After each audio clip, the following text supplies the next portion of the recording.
April Fool's Day. My husband calls. Sophia, I'm sorry. I cheated. Seriously? An April Fool's joke this big? I can't help but laugh. Wow, babe. What are the odds? I've been sleeping around too. He sounds relieved. Oh, seriously? Thank God. I was feeling like such a piece of garbage. Listen, the divorce papers are in the drawer. Just sign them and we're good, yeah. Click. He hangs up. Still grinning, I yank open the drawer. I freeze. The papers are real. My throat tightens. Eyes burning. I'm about to blow up his phone when a text pops up. From my husband's little grad student. So you cheated too, huh, Mrs. Carter? Wifey acts over. Sign it and get out. A week later, I still hadn't signed. Then came our 7th wedding anniversary. That night, the second Ethan walked through the door, I caught it again. That faint perfume on him. Sweet, powdery young. Not mine. I leaned against the kitchen counter and forced a smile. I know you cheated, I said lightly. Let's get divorced. For a second, he just stared at me. Then his whole face changed. He went serious. Too serious. And in a low voice, like a man finally putting down a burden, he said, So you already know. Then, yeah, let's divorce. She's pregnant. I can't let my child be born illegitimate. I didn't move. Didn't blink. Just stood there, looking at him. The warm light from the kitchen hit his face perfectly. Black sweater. Broad shoulders. Handsome enough to ruin a life. Mine, apparently. Then after a beat, he laughed. Actually laughed. Oh my God, he said, exhaling. Sophia, don't tell me you believed that? Seriously? Did you forget what day it is? I looked at him. What day? April Fool's Day. He raised a brow, stepped closer, planted both hands on the counter, trapping me in place. Dummy, he murmured. It's also our anniversary. I smiled a little and leaned back. Right. Our anniversary. He remembered. Of course he did. Come on, he said. Enough jokes. I booked a table at Cloud 9. Candlelight dinner. Go get ready. Then his fingers brushed my left hand. His expression shifted. Why'd you take your ring off? I lowered my eyes. There was still a faint pale mark where it had been. I'd taken it off a week ago. The same day I found out he'd been sleeping with another woman. The same day I learned she was pregnant. Ethan tipped my chin up. Why aren't you talking? Then, with a weird little smile, don't tell me you cheated too. Yeah, I said. I've been keeping a college guy on the side. Didn't want him getting jealous. This time neither of us smiled. 7 years ago, Ethan and I came to this city with 2 suitcases, 1 mattress, and a promise not to betray each other. Now we were standing in our expensive kitchen, using April Fool's Day as cover to spit out the truth. He could keep a mistress, but I couldn't date anyone? Ethan, I asked quietly, why is it okay when you do it, but unforgivable when I do? Something flashed across his face. Panic. Possession. Anger. Don't joke like that, he said. It's not funny. I let out a short laugh. Relax. It's a joke. April Fools, remember? His jaw tightened. Then he reached for my coat. Come on, he said. We don't want to miss dinner. And just like that, we left for our anniversary dinner like a perfectly normal married couple. The whole drive, neither of us spoke. I cracked the window and looked out at the city lights sliding past in ribbons of gold and white. Years ago, Ethan had taken me down this same road to celebrate our first anniversary in the city. Back then we couldn't afford a car. We rode a second-hand scooter and got hit with a parking ticket we could barely pay. We laughed the whole night anyway. What are you smiling at? Ethan asked suddenly. He glanced over, reached out, pinched my cheek like old times. I haven't seen you smile like that in forever. I turned to him. For a second, I almost saw the man I used to love. Then his phone lit up. The name flashed for only a second, but it was enough. Lila. My smile vanished. He answered through his Bluetooth. What's wrong? A weak, soft voice drifted through the car speakers. Even distorted, she sounded fragile on purpose. Ethan's grip tightened on the steering wheel. Is it serious? He asked. No, stay there. I'm coming. He hung up. Then he took my hand. Sophia, I'm sorry. An important client isn't feeling well. I have to go to the hospital. Send your assistant. He hesitated. I held onto his hand harder. Stay with me tonight. The words came out before I could stop them, and even I hated how desperate they sounded. But for once, just once, I didn't want to lose to that woman. Ethan, I said, my voice thinner now. You haven't stayed with me in a long time. He checked the time, then gently but firmly pulled his hand away. Babe, he said, she's really important. Not my dignity. Not our marriage. Not tonight. She. I stared at him. He softened his voice like I was the one being unreasonable. I swear I'll come back as soon as I handle it, okay? Be good. Get out here and wait by the curb. I'll have Chloe come pick you up. He stopped the car. I looked at him for a long moment, long enough to catch the impatience underneath his fake tenderness. Then I opened the door. The second my heels hit the sidewalk, he drove off. No hesitation. No backward glance. The wind in North City cut right through my trench coat. It wasn't even 40 degrees. I wrapped my arms around myself, but the cold still found every opening. It's okay, I told myself. Ethan Carter is not worth crying over. But tears kept falling anyway. I crouched down on the sidewalk, covering my face, shaking harder than I wanted to admit. The night I found out he cheated hadn't broken me this badly. This did. Because tonight, he chose her in front of me. Not secretly. Not accidentally. Clearly. Calmly. Without guilt. Sophia? A familiar scent hit me first. Clean laundry, cedar, and something warm. Then I was being wrapped in a coat and pulled into a hot chest. Strong arms. Fast heartbeat. It's okay, Noah murmured, patting my back again and again. Go ahead. Cry. I'm here. I laughed through my tears. I'm 6 years older than you. He held me tighter. Then cry like an older woman. I don't care. That made me laugh for real. I didn't fight him after that. Just let him hold me there on the sidewalk while the wind howled around us. When I could finally breathe again, I looked up at him. What are you doing here? His dark eyes blinked innocently. Coincidence. You're a terrible liar. He smiled. Okay. Maybe I missed you. Maybe I wanted to be near your apartment. Maybe I hoped your husband would screw up. I stared at him. He lowered his voice and leaned closer. He did, huh? Something inside me gave way. Come home with me, I said. His eyes widened. Then he nodded once. No jokes. No teasing. Just yes. Noah had been in my apartment before, but never like this. Never with my mascara smeared down my face. Never after my husband abandoned me on our anniversary to take his pregnant mistress to the hospital.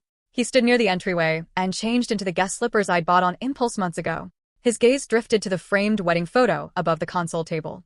In that picture, Ethan was laughing, his forehead pressed to mine. Noah looked at it for a long time. Then at me. Do you want me to leave? He asked quietly. I set my purse down and leaned against the wall. If you leave now, I'll transfer 50 grand to your account, and we can pretend we never met. His face went white. For one awful second, I thought he might actually take it. Instead, his eyes filled so fast it startled me. He crossed the room in 3 steps, dropped his knees in front of me, and wrapped both arms around my waist. No, he said, voice breaking. No. Don't do that. I looked down at him. Noah. I don't care what I am to you, he said. A rebound.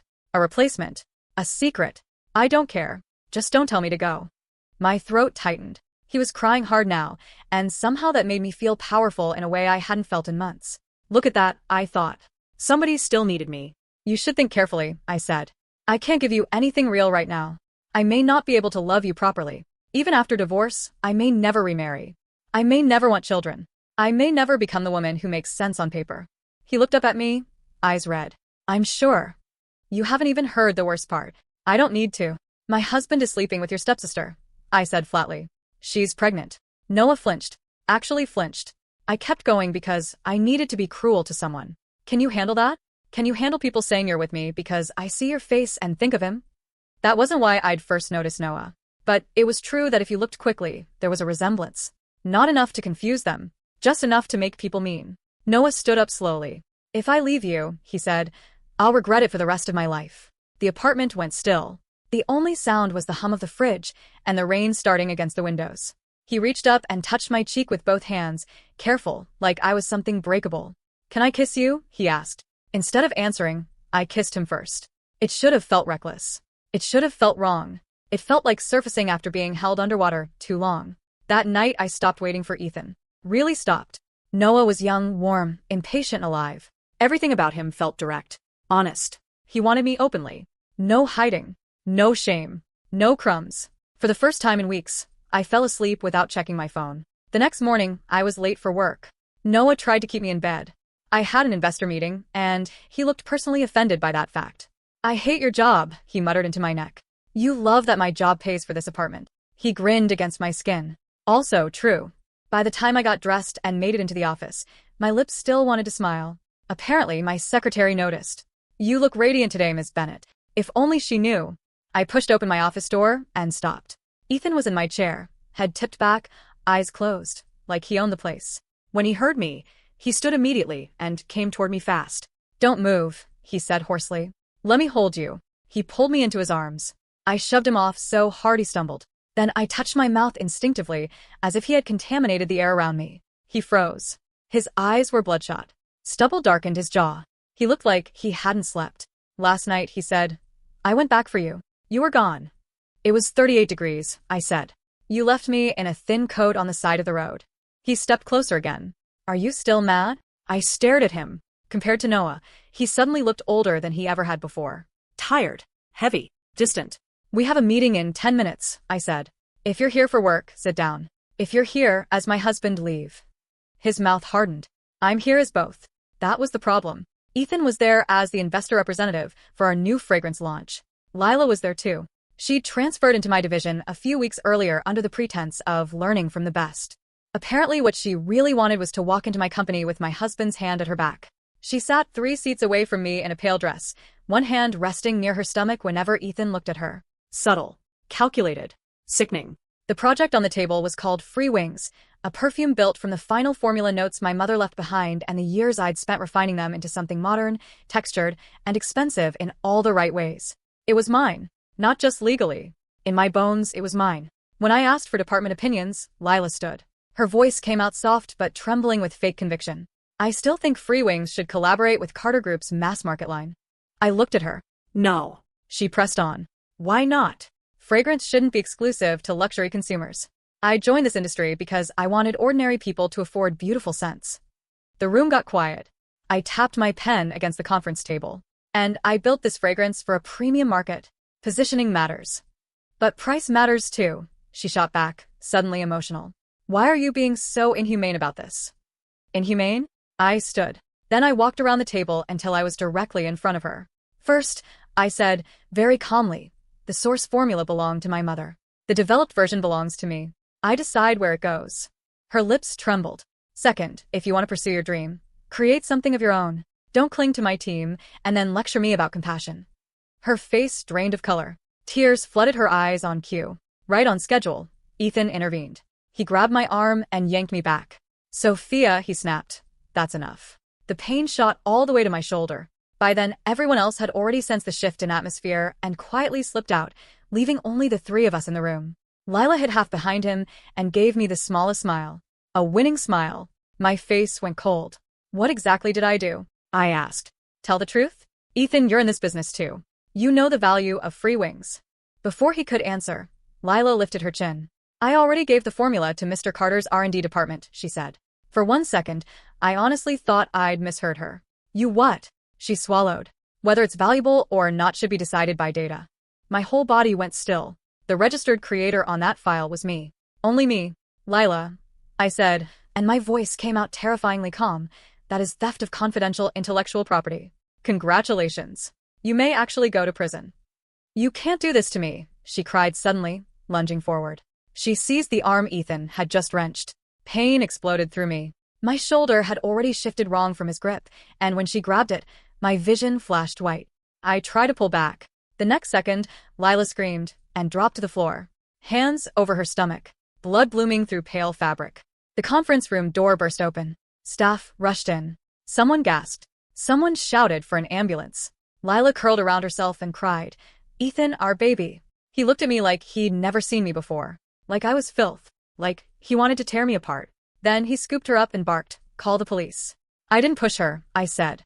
He didn't even look at me. He carried her out. I stood there alone, my arm hanging at an unnatural angle, while my employees stared. Then the police arrived. At the station, they kept calling it a misunderstanding. The officers weren't cruel. That almost made it worse. "Ms. Bennett," the injured party said, "if you apologize, this can end here." I didn't push her. A sigh. "Your husband says emotions were high. These things happen." "My husband," I repeated, like the phrase itself tasted rotten. My assistant finally got permission to see me. She rushed in, eyes swollen from crying, clutching a folder to her chest. "Ms. Bennett, corporate has ruled that the formula leak came from our side," she whispered. "They're saying you were the project lead, so you're responsible." I stared at her. My shoulder throbbed so hard I could barely sit upright. Responsible? Her face crumpled. "They want proof Lila stole it. Without proof, they won't take your word over theirs." Of course they wouldn't. Why would they? The cheating husband, the pregnant mistress, the brilliant female executive with a bad temper. People always preferred the simpler story. The officers left us alone for a while. I sat there staring at the tabletop, feeling like my mind had split into two people. One was telling me to apologize and save the project. The other was screaming that if I bowed now, I would never stand straight again. A knock came at the door. "Ms. Bennett, your family is here." Ethan entered alone. He told my assistant to leave. Then he just stood there, looking at me like he didn't know where to put his hands. I don't know how long passed before he finally crouched in front of me. "I know you're stubborn," he said quietly. "I've already convinced Lila to let this go." I looked at him. "I told you I didn't push her." His expression tightened. I asked the question I already knew the answer to anyway. "Why don't you believe me?" He looked away. Because in his heart, she mattered more. Because if only one woman could be protected, it was never going to be me. Still, I asked again. "Why?" His voice dropped. "Sophia, that's not the important part." I laughed once. Sharp. Empty. "Then tell me what is important." He exhaled and leaned closer, like he was about to offer mercy. "The company already has the formula, but I can get it back under one condition." I didn't speak. He still couldn't meet my eyes. "You release a statement saying Free Wings was developed by Lila." For a moment, everything inside me went silent. Then, very carefully, I said, "You're joking." "Sophia. Everyone in the company knows my name is on that report. You have your mother's reputation behind you," he said quickly. "You can start over anywhere. Lila has nothing. She switched jobs on passion alone. She's carrying my child. I already owe her more than I can repay. If I can't even do this for her." I jerked my hand away from him. "So ruin me instead?" He tried to take my hand again. "She won't overshadow you. Once she gets recognition through this launch, she'll leave the industry. You still have chances. She only has me." I stared at him, really stared. And in that moment, I understood something I'd been resisting for weeks. This man would burn down my life and call it practical. "I don't agree," I said. His voice went flat. "Think carefully." I leaned forward, tears burning, rage hotter than the pain in my shoulder. "My mother's formula, my years of work. Why should that go to your mistress?" His face hardened too. "I'm choosing the solution that protects the maximum benefit for everyone." I laughed. "Everyone? Or you?" He went very still. And then it hit me. The formula hadn't only existed in the company archive. There was a backup in our home office. At home. I looked straight at him. "It was you." He didn't answer. He didn't have to. I slapped him so hard the sound cracked across the room. He took it without flinching. Then he straightened slowly and said, "Lila signed the forgiveness letter. You can leave now. Go home and think it over." Home. I almost laughed again. There was no home left. When I walked out of the station, Noah came running toward me so fast he nearly crashed into the security desk. His hair was messy. His hoodie was inside out. He looked like he'd gone mad. He grabbed my face in both hands. "Where were you?" I went to your company, your apartment, everywhere. No one would tell me anything. Then he pulled me against him so tightly, I almost lost my breath. I thought you left me, he whispered. I thought you were gone. I should have melted. Instead, I shoved him back. Don't touch me. He blinked, stunned. What? I said don't touch me. His face fell so fast I had to look away.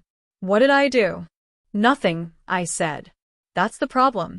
This is my problem. He stepped toward me again, voice shaking now. You can't just throw me away.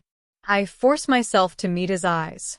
Every time I see you, I said, I think of her. He went completely still. My voice stayed cold, even while my chest was being ripped open from the inside. Your stepsister slept with my husband. She got pregnant. She stole my work. She wants to destroy my reputation. When I look at you, I remember her, and it disgusts me. His hands dropped to his sides. Something in his eyes broke. I turned and walked away before I could see more. Behind me, people started shouting. I heard someone yell for an ambulance. I heard that sick, terrible wave of noise that only happens when a body hits the ground. My steps slowed, then stopped. My heart hurt so badly, I could barely breathe. I didn't even realize I was crying until someone grabbed my wrist. I spun around. Ethan. His face was thunderblack. He followed my line of sight to where paramedics were wheeling Noah out on a stretcher. Then he dragged me into the nearest restroom and slammed the door shut. Who is he? He hissed. I leaned weakly against the sink. None of your business. I'm your husband. You stopped acting like one a long time ago. His whole face twisted. How long have you been seeing him? I laughed. Actually laughed. Why? You can cheat, but I can't move on. His breathing went rough. Did you sleep with him? I looked him dead in the eye. Whatever you did with Lila, I've done with him. That was enough. He lost control. He shoved me back against the sink hard enough to rattle the mirror. His hands gripped my shoulders, not careful, not loving, not sane. I shoved him with everything I had. Get off me. You want affection from another man that badly? He said through his teeth. Fine. I can give you everything. The way he said it made my skin crawl. I fought harder. Ethan, let go. He bent his head against my neck, breathing hard, unraveling in real time, and I realized with a burst of sick clarity that he wasn't hearing me at all. So, I said the only thing I knew would stop him. If you touch me, I'll never forgive you. Ever. He froze, then slowly lifted his head. Water blasted over us a second later. He'd grabbed the sink hose and turned it on, soaking us both. I gasped at the freezing cold. He clutched me against him, shaking. Then I'll wash it off, he muttered. I'll clean myself up. I won't be dirty anymore. The stall door banged open. Lila stood there, pale and trembling, staring at us. Ethan, what are you doing? His arms loosened instantly. Sophia, listen. He went after her. Of course he did. I stood there drenched, half my blouse torn, trying to cover myself with ruined fabric and what little dignity I had left. That was the day our marriage stopped being tragic. It became disgusting. After that, Ethan came to me again and again. Said we were even now. Said he wouldn't fight the perfume issue too hard. Said we didn't need to divorce. Said he could compromise. All he wanted was my consent to keep Lila outside. Outside. Like she was a pet he planned to maintain in another house. I hired a lawyer. He told me what I already suspected. If Ethan refused to cooperate, a contested divorce would drag on forever, and I still might not recover what he owed me. Meanwhile, rumors were everywhere. That I stole my subordinate's work. That I bullied a pregnant woman. That I drove my husband's side piece to miscarriage. They wanted me humiliated. Fine. Then I would wait until they were standing on the tallest stage possible. And push. A few nights later, Noah came to see me. He didn't come in smiling this time. He looked like he hadn't slept since the ambulance took him away. He sat on my couch, hands locked together so tightly his knuckles had gone white, and placed a voice recorder on the coffee table between us. Listen first, he said. The recording clicked on. At first it was just noise, movement, breathing. Then Lila's voice. Sharp. Hysterical. Obsessed. How she had engineered Ethan's affair. How she had wanted me gone. How seeing me made her crazy. How Ethan reminded her of Noah. How even when she was with Ethan, the one she imagined was Noah. My stomach twisted. Then Noah stopped the recording. He still didn't look up. Finally, in a voice so low I almost couldn't hear it, he said, Lila isn't my real sister. We're from a blended family. I said nothing. He swallowed. Hard. When we were younger, she crossed lines. A lot. I told nobody. His next words nearly shattered me. The day I passed out at the station when you said you were disgusted by me, I wasn't just hurt. I was back there again. I stared at him, at his trembling mouth, his lowered head, the shame he was trying so hard not to show me. And all at once, pieces I didn't even know I had been holding fell into place. The panic in his eyes, the way he'd collapsed, the way he sometimes went rigid when touched unexpectedly. I moved to the floor in front of him. He flinched instinctively, then hated himself for flinching. My chest hurt. Noah, I said softly. He shook his head fast. I know what this sounds like. I know it's ugly. But if this recording can prove she and Ethan stole your formula, then use it. I don't care if people find out. I don't care if they know what she did to me. If it helps you, I don't care. I did. I cared so much I could barely breathe. Because now the evidence I needed was sitting right in front of me, and getting justice meant tearing open the darkest wound he'd ever carried. You'd really do that? I asked. He finally lifted his head. His eyes were wet, but steady. For you? Anything. My heart slammed so hard it hurt. I reached for him before I even fully understood why. He came into my arms like he'd been waiting his whole life to be allowed there. He was so big, taller than 6 feet, broad-shouldered now. But the way he held me in that moment felt heartbreakingly young. I don't care about anything else, he whispered into my shoulder. I'm not scared of them. I'm only scared you'll leave me. I tightened my arms around him. When this is over, I said, do you want to leave this city with me? He started crying harder. Not pretty tears. Not cinematic tears. Full-body ones. He nodded into my neck. That night, we slept with the recorder on my nightstand, and our fingers tangled together. I whispered Ethan's name once, then Lila's. This time, I wasn't afraid of the fight coming. I was hungry for it. A few days later, I went to the hospital alone. I picked a day Ethan wouldn't be there. Lila sat propped up in bed in a private room, face pale, one hand on the slight curve of her stomach. When she saw me, all the sweetness vanished from her expression. There it was, the hatred, the jealousy. I sat down, crossed my legs, and brushed invisible dust from my skirt. You hinted to Ethan to steal the formula from my home office, didn't you? She smiled. I have no idea what you're talking about. Okay, I said. Then let's talk about something you do understand. Her smile faltered. You hate me, don't you? You hate that I'm talented. You hate that my life worked out. You hate that Noah loves me.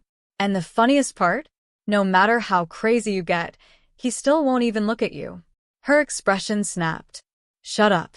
I leaned forward. Tell me, does he only answer your texts because you're carrying another man's baby? Her face turned crimson. A glass shattered against the wall beside me. I stood. Perfect. I had everything I needed. That night Ethan called. His voice was exhausted. Sophia, he said softly. Lila lost the baby. I rolled Noah off me with one hand and sat up in bed. He complained immediately and wrapped himself around my waist again. So, I said into the phone. Silence. Then Ethan asked, can you stop provoking her? I laughed and hung up. Not long after, Ethan made his next move. He contacted our lawyers and proposed splitting years of accumulated marital assets with Lila, including one of my properties. He also reached out to the company and pushed for a full resolution on ownership of Free Wings. Noah, sitting across from me at the dining table with furniture catalogs spread out everywhere, looked tense. We're still not exposing them? I sipped my coffee. Not yet. He frowned. Why? Because he already pushed me into the center of public opinion. He accused me of stealing a junior employee's work. He set the stage himself. I smiled. Now all we have to do is let him hold the press conference. He stared at me for a second, then grinned slowly. That grin on him should have been illegal. I reached over and kissed his chin. Did you pick the couch? I picked everything, he said proudly. Then softer, Sophia, I'm really excited about our home. I looked at him and meant it when I said, me too. The press conference was held 3 days later. Lila wore white. Of course she did. Under the bright lights, she looked delicate, devastated, saintly. The media ate it up. Ms. Green, why didn't you report the theft sooner? Ms. Green, records show you only transferred into R&D 3 months ago. Were you really developing free wings before that? Question after question hit her faster than she could handle. Ethan stepped in front of her, expression cold. She's not in good health. Please keep your distance. The room shifted instantly. The reporters smelled something bigger. Mr. Carter, why help an outsider target your own wife? Mr. Carter, there are rumors you've been seen leaving obstetrics with Ms. Green. What's your relationship? Mr. Carter, are you having an affair with your wife's employee? I stood near the back in a simple black dress and watched the whole thing unfold. Every reporter in that room had been worth every cent I'd paid. One by one, they cut exactly where it hurt. Chaos rose. Finally, Ethan had no choice but to hand the mic to senior management. According to his plan, leadership was supposed to confirm my misconduct, announce my dismissal, bury my name, and crown Lila with the future she'd built on top of me. Instead, our division had adjusted his glasses and smiled into the cameras. Before we draw conclusions, he said, I think everyone should listen to a recording. Lila's face emptied. Then the audio began. Her voice filled the room. Every vile word from the hospital. Every confession laced with envy. Every slip. Every ugly piece of obsession. The room erupted. Cameras turned. Reporters surged. Flash after flash after flash. My boss stood again, expression now carved from ice. After investigation, the company has concluded that Mr. Ethan Carter and Ms. Lila Green conspired to steal proprietary research developed by our chief perfumer, Ms. Sophia Bennett, leaked confidential materials, reversed the narrative to incite public attacks against her, and caused severe reputational harm. We will be pursuing all legal remedies. Ethan lunged toward the stage. That's not right. You've got it wrong. Explain it properly. Security moved first. Then the police. Even as officers took hold of her arms, Lila kept screaming nonsense. Ethan fought too, furious, disbelieving, unraveling in front of every camera he'd meant to use against me. As they passed near the back of the room, he saw me. Really saw me. And all at once, understanding hit his face. It was you, he said. I smiled. Slowly. Yes. It was me. Afterward, Ethan's assistant found me in the hallway, drenched in sweat, looking like his soul had left his body. Ms. Bennett, what is happening? Why did Mr. Carter get taken away? I handed him a flash drive. There's something on here your boss needs to hear. It held the other recording, the one about Noah, the one Ethan deserved to hear, all the way to the end. Then I gave my lawyer the signed divorce papers and left North City with Noah. I didn't look back. Noah's internship turned into a real business almost overnight. He and 2 classmates launched a design studio that somehow became profitable faster than anyone expected. He worked hard, earned well, and still insisted on cooking for me every day like domestic devotion was his favorite hobby in the world. Every time I asked whether he was sure he wanted this kind of life, he looked offended. What's wrong with taking care of my wife? You're not my husband. Yet. He said it while chopping vegetables. I nearly choked on my tea. I rebuilt too. My brand started taking shape. Slowly at first. Then all at once. New formulas. New clients. New confidence. North City became a scar instead of a wound. So when I saw Ethan downstairs outside my building one evening, I wasn't surprised. He'd refused to sign the divorce papers for weeks. My lawyer kept warning me he'd drag it out if he could. He looked thinner. Much thinner. The second he saw me, his eyes turned red. Sophia, he said. How have you been? I spread my arms and turned once, letting him see me fully. Amazing. It was true. He smiled bitterly. Then came the nostalgia, the grief, the version of him that always arrived too late. When I had nothing, he said, you are the one who stayed with me and built everything with me. I folded my arms. And then you nearly destroyed me for another woman. He stepped forward quickly, reaching for my hand. I moved before he could touch me. It's not like that, he said. I love you. I always loved you. What I felt for Lila was responsibility. That was so disgusting I almost applauded. Right then the building door burst open and Noah came out still wearing an apron. He must have heard Ethan's voice through the intercom. In seconds he was between us. Back off. Ethan looked at him and went cold. Then he laughed once, ugly and bitter. You think Sophia really loves you? You're just new. That's all. We've known each other for 10 years. Nobody can separate us. Noah's eyes flashed. Then he punched him. Hard. I actually blinked. Ethan, half-starved and sleep-deprived, had no chance.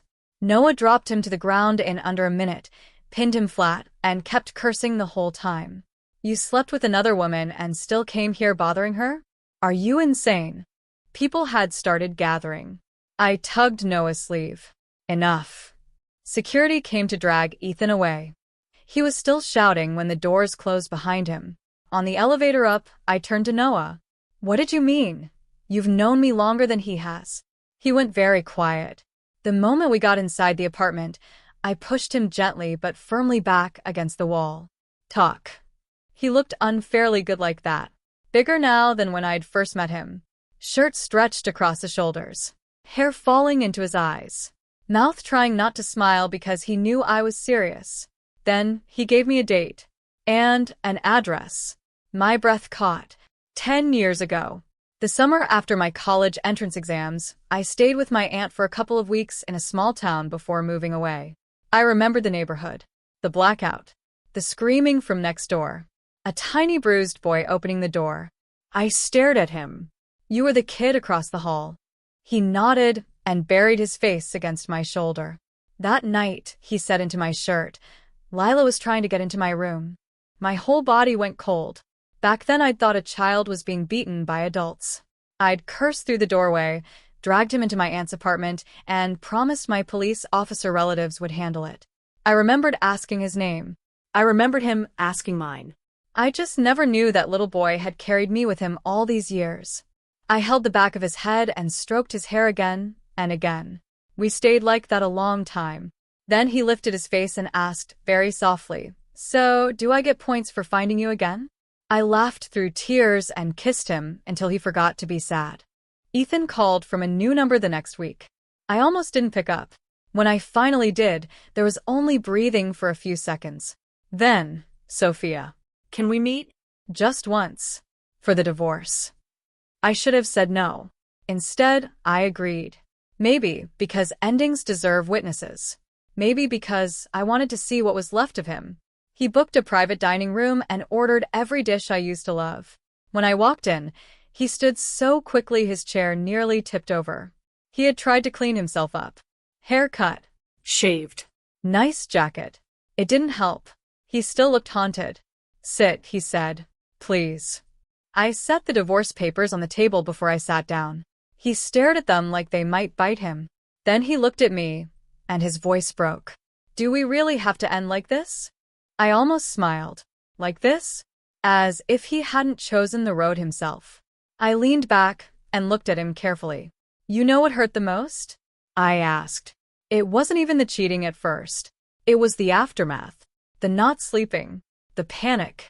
Opening my eyes and hearing my own heartbeat like something was hunting me. Knowing that while I was breaking apart, you were protecting her. He said nothing, so I kept going. You liked that she depended on you, worshipped you, needed you. A strong woman beside you was exhausting, wasn't it? So eventually you reached for someone easier to control. His eyes filled. I never wanted to control anyone. I laughed softly. You just wanted the world arranged around your comfort. He dropped his gaze. I stood and picked up my bag. "You don't want to sign," I said. "So, we're done here." The second I turned, I heard him start crying behind me. Not quietly. Not with dignity. The kind of crying that tears up the whole body. I paused at the door, wiped the tears I'd forced into my eyes for effect, and kept walking. Was it manipulative? Absolutely. Did it help? Also yes. I knew Ethan would keep spiraling. I just hadn't expected how far. A storm hit the city 2 nights later. Sheets of rain, violent wind, thunder so loud it rattled the windows. I was standing by the living room glass when I saw him, kneeling outside. In the storm, perfectly still. Rain soaked through his clothes. He couldn't even open his eyes properly, but he stayed there, staring up at my building. Then I saw the bottle in his hand. My stomach dropped. Clarithromycin. Years ago he'd taken it once and temporarily lost his sense of smell from a bad reaction. As a perfumer, I had teased him that the worst possible curse for loving me would be never being able to smell my work again. Back when he proposed, kneeling with a ring in his hand, he'd smiled and said, "If I ever betray you, let me lose the right to smell your perfume." At the time, I thought it was romantic. Now he lifted the bottle and dry swallowed a handful. My expression didn't change. I just understood, finally, that I truly did not love him anymore. If he could no longer smell my perfume, that wasn't my tragedy. A car door slammed. Lila came running through the rain, maternity dress plastered to her body, hair soaked flat against her face. "Are you insane?" she screamed. "Get up. She doesn't care about you." She pulled at him again and again. He didn't move. Then, distantly, through the glass and thunder, I saw his mouth shape words. "My children, only Sophia." A second later, he clutched his stomach and collapsed. Lila shrieked for an ambulance. Beside me, Noah appeared, looking over my shoulder. "You going to the hospital?" "Yeah," I said. He glanced at me. "To see if he dies?" I gave him a look. He shrugged. "Worth asking." We went after the rain eased. Ethan was conscious when we arrived. Pale. Weak. Tubes in his arm. When he saw me, his eyes lit up. "Sophia," he whispered. "You still care." I took out the divorce agreement and held it up. "If you don't sign today, I release everything about your affair publicly and file full litigation. You won't leave with a cent." Lila glared from the side of the bed. "And what about you? You cheated too." I smiled and looked at Ethan. "Would you tell anyone that?" He stared at me for a long moment. Then slowly, painfully, he shook his head. "No," he said. "I won't hurt you anymore." Lila looked like she'd been slapped. I waited. Finally, he reached for the pen. "I'll leave with nothing," he murmured. "Just be happy, Sophia. Every day." Lila exploded. "Are you crazy? If you give her everything, what about us? What about our baby?" His voice was so tired.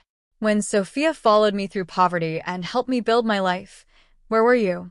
If you love me that much, then start from nothing with me." I took the signed papers and walked out. Whatever came next for them had nothing to do with me. The day we finalized the divorce, the weather was perfect. Bright sun, blue sky, air that smelled like spring and clean pavement. Ethan looked worse than he had in the hospital. I heard later that he and Lila fought constantly after that. That she eventually lost the baby. That she became more unstable by the day and started locking him inside their apartment, insisting they could try again and make everything right with another child. He had no real savings left. No career worth envying. No marriage. No dignity. Just consequences. But by then, none of that mattered to me. My brand was doing well. My work felt like mine again. And Noah, ridiculous, loyal, beautiful Noah, had committed wholeheartedly to the life he'd chosen. After I told him I didn't want biological children, he made an appointment without drama, got a vasectomy, came home with flowers, and asked if we could adopt a dog. So we adopted a beagle. Now I come home to a warm house, a chaotic dog, a kitchen that smells like dinner, and a man with broad shoulders and long legs asking if I remembered to eat lunch. Honestly, it's a pretty fantastic life.